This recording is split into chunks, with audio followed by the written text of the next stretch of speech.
Bayangkan dua negara besar Tiongkok yang GDP-nya 20 triliun dolar dengan Amerika yang GDP-nya 25 triliun dolar saling serang perang militer. Tiongkok yang merupakan negara produsen dunia nomor 1 dan Amerika negara pengendali informasi teknologi dan energi nomor 1 di dunia berperang secara militer. Akankah hal ini terjadi? Maka yang pertama-tama dilihat paling gampang adalah sifat pemimpin nomor 1-nya saja. Biden yang partainya suka perang dan sering cari perkara, mau perang dunia pertama, Demokrat partainya yang memasukkan Amerika ke perang dunia pertama di zaman Woodrow Wilson, Franklin Delano Roosevelt di perang dunia kedua, Lyndon B. Johnson di perang Vietnam, krisis ekonomi, krisis politik di tahun 98, hajar Indonesia pakai economic hitman-nya adalah era Clinton, hajar Bung Karno diganti Pak Harto, era Kennedy dan LBJ, Lyndon B. Johnson, semua dari Partai Demokrat. Sementara pemimpin Tiongkok yang doyan perang hanya Mao Zedong melawan Chiang Kai-shek sejak tahun 1928 hingga 1949,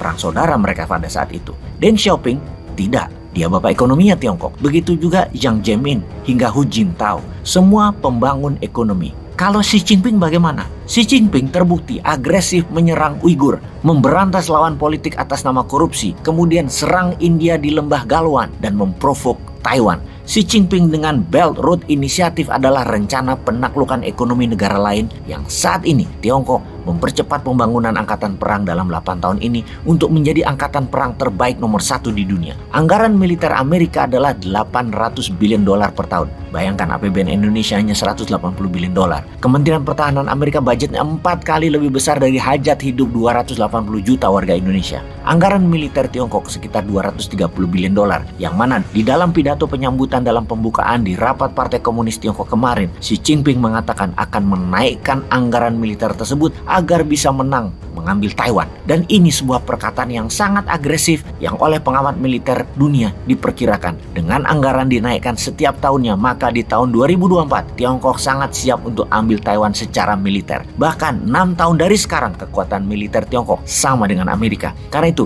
berkali-kali dalam narasi Bosman mengatakan kalau Amerika tidak serang Tiongkok di Laut Cina Selatan sekarang ini, maka akan selamanya Amerika tidak akan bisa mengalahkan Tiongkok. Di tahun 2045 Amerika adalah negara nomor 4 kekayaan GDP dunianya dan tidak akan bisa jadi nomor 1 lagi. Dua negara akan menjadi rebutan posisi paling atas adalah Tiongkok dan India. Indonesia kalau mau diperhitungkan maka era reformasi harus selesai di tahun 2024. Ganti dengan era New Mind. Kelihatannya tidak mungkin New Mind konsepnya bisa berubah. Sebuah era reformasi yang telah 25 tahun berkuasa, bahkan incumbent punya peluang masih bisa melanjutkan eranya di mana calonnya dan popularitas incumbent yang saat ini masih tinggi, maka era reformasi di tahun 2024 belum tentu berakhir. Walau paling tinggi hanya begini-begini saja ekonominya, negara plus keadilan bagi rakyatnya yang tidak pernah ada, namun dia begitu populer incumbentnya, ya sulit juga New Mind ini masuk. Tapi semua itu worth a try, layak dicoba bagi New Mind. Karena itu New Mind mengharap perang aja deh di Taiwan segera, biar dunia di reset. Kita lihat peluang perang di Taiwan sekarang. Ini bukan perkataan Bosman, namun Antony Blinken yang mengatakan. State Secretary-nya Amerika atau komando ketiga pemimpin tertinggi Amerika dalam chain of command-nya Amerika yang mengatakan bahwa Tiongkok akan mempercepat aneksasi penggabungan Taiwan dalam satu Cina. Kalimat Blinken tepatnya adalah Tiongkok saat ini menggunakan cara damai mengambil Taiwan segera. Jika cara damai tidak berhasil, maka akan dilakukan dengan cara menekan dan ancaman. Ancaman ekonomi tentunya di awal. Kalau cara ancaman dan tekanan tidak berhasil, maka 100% Tiongkok akan ambil paksa Taiwan menggunakan kekuatan militer yang akan dibangun dalam segera. Assessment Blinken ini dari mana? Dari pidato Xi Jinping dalam rapat Partai Komunis Tiongkok yang diadakan setiap 5 tahunan. Dengan jelas, Xi Jinping mengatakan PLA, People Liberation Army Tiongkok akan menjadi world class fighting force. Untuk apa? Untuk menjalankan rencana satu Cina satu country. Selama ini one country two system, Tiongkok dan Taiwan.